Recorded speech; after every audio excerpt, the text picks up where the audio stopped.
আসসালামু আলাইকুম বন্ধুরা, কেমন আছেন সবাই? আশা করি সবাই ভালো আছেন। তো বন্ধুরা, আজকে আপনাদের দেখাবো আদি গ্রামীণ রকেট 300 কেজি একটা ওয়েট স্কেল ক্যালিব্রেশন সিস্টেম। দেখতে পাচ্ছেন যে এটা আদি গ্রামীণ রকেট। তো এই স্কেলটা আমি এখন ক্যালিব্রেশন করব। তো ক্যালিব্রেশন করার জন্য প্রথমে আমরা এটা অন করব। অন করার পরে আমরা এটার কোড দেব। এটার কোড হলো 3658 টিআর। কোডটা দেওয়ার পরে এখন আমরা 1 প্রেস করে টিআরটা প্রেস করব। তো এখন আমরা আমাদের এখানে যে 5 কেজি আছে, আমরা এই 5 কেজি বাটখারাটা দেব।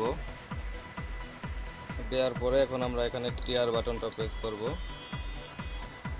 তো টিআর প্রেস করার পরে এখন আমরা এখানে লিখে দেবো যে এটা হলো 5 কেজি। তো 5 কেজি লেখার জন্য আমাদের 500 গ্রাম লিখতে হবে আর কি। এবার টিআর, তারপরে এটা যদি 300 কেজির মেশিন হয় তাহলে এখানে 300 কেজি লিখে দিতে হবে। 300 কেজি লিখে দিলাম। এবার টিআরের পরে এখন এখানে 3 দেখতে পাচ্ছেন। তো 3-এর জায়গায় আমরা এটা 2 করে দেব, কারণ হলো এটা আমাদের 1 ডিজিট পরে যেহেতু আমাদের এখানে পয়েন্ট দরকার, সেক্ষেত্রে আমরা এখানে 2 করে দেব। এবার টিআর বাটনটা প্রেস করব। তো এখন এখানে 10 গ্রাম আছে, মানে মিনিমাম 10 গ্রাম থেকে শো করবে, তো এখানে 10ই থাকবে। তো টিআর দিয়ে দিলাম। তো দেখতে পাচ্ছেন বন্ধুরা, 5 কেজি অ্যাকুরেট কিন্তু হয়ে গেছে। তো এখন যদি আমি এই পাথর সহ আমি উপরে উঠি, দেখতে পাচ্ছেন আমি কিন্তু 80 কেজি হয়ে গেছি।